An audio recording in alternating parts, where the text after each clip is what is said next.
Darlings, welcome to Naughty to Nice. I'm Chef Paulette Martin, and I'm so glad that you joined me today. This is my new show where I take something that's a bit naughty and I make it nice. And not everything that is naughty to one person is going to be naughty to everyone. For instance, you might have an allergy or you might be on a special diet, and not everybody's going to go on your special diet. Or maybe you just are going to die if you have allergies or something. Or maybe it's just that nuts cause you to break out in severe hives and your tongue swells and you have to take that old EpiPen and stick it in your arm or leg or whatever. Whatever your reasons for having something naughty, I want to turn it nice. So today our focus is going to be on grains. That's the bit naughty that you shouldn't be eating. So I love lasagna. It's one of my favorite comfort foods. So that's what I'm going to be making today. And this is going to be a keto version. So it is both gluten-free and keto. So I will be using meat, but personally I usually use grass-fed beef. And if you go to my website, www.naughtytonice.com, I talked to you a little bit about naughties and nice and what they mean and why they are what they are. So I'm excited that you've joined the show, just getting a good introduction to it. So, but what I've got here today is the lasagna, the noodles. I'm gonna take these noodles and I'm going to replace them with this gorgeous zucchini straight from Floribama Farms here in Pensacola, Florida. These are, gosh, look at this, check out this big boy. That is a big boy. So we're gonna be using this and some squash for our noodles. And so we are going to say goodbye to our lasagna.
I'm back.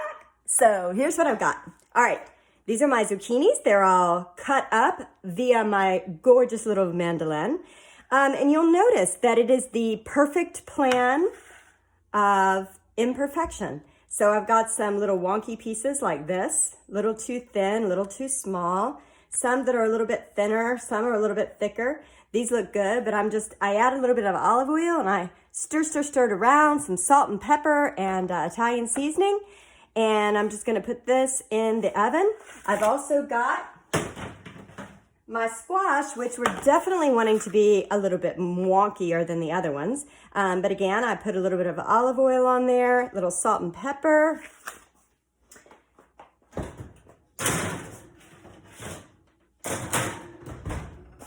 And, ooh, look at these gorgeous girls. These are my heirloom tomatoes and some onions. And like I said, all I'm doing is gonna roast these on 400 degrees for about 5 minutes, just long enough to just lightly cook them because they're gonna be cooked again when we do the lasagna. And this is my eggplant. I didn't have much of it, but it's gonna be enough for one of the layers.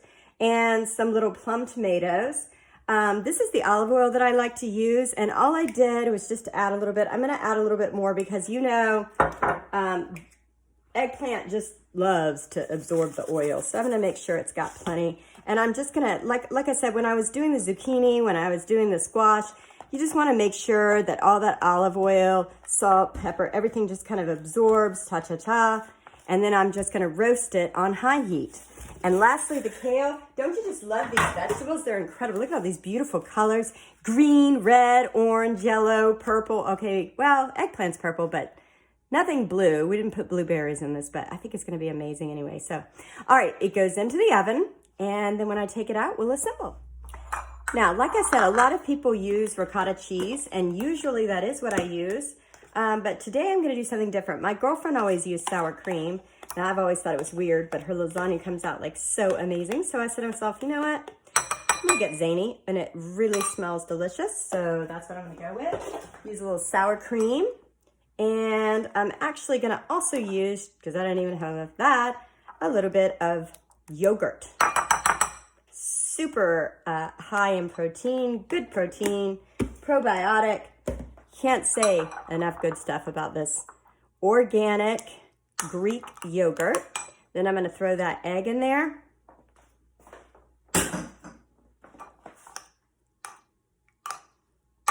You know what? That looks like a meal in and of itself, doesn't it?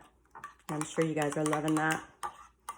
All right, that's going to be in the lasagna, and it is going to help bind together the ingredients. So that's ready to go. Just about time to assemble the lasagna. All right, so it sounds like she's ready to come out of the oven. So I've got the squash and the zucchini, and as you can see, they're just lightly wilted, maybe slightly moist. And so that's gonna make them pliable and easier to put them in the lasagna. So I'm gonna take those guys out. I'm gonna throw this kale.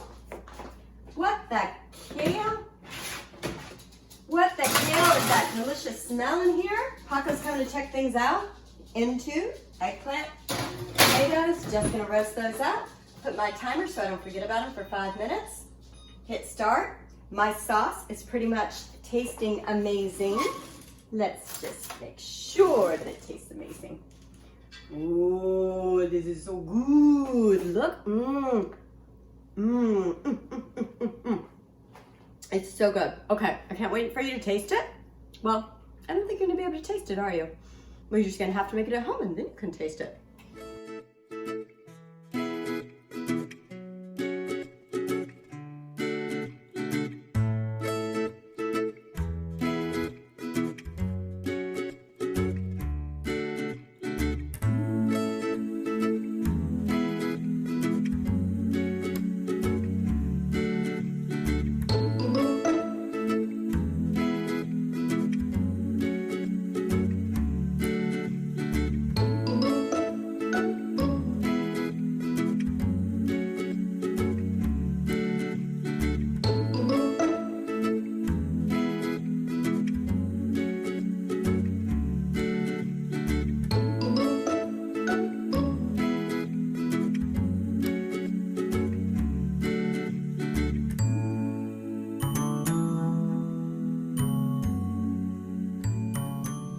And that's it. She's ready to come out of the oven.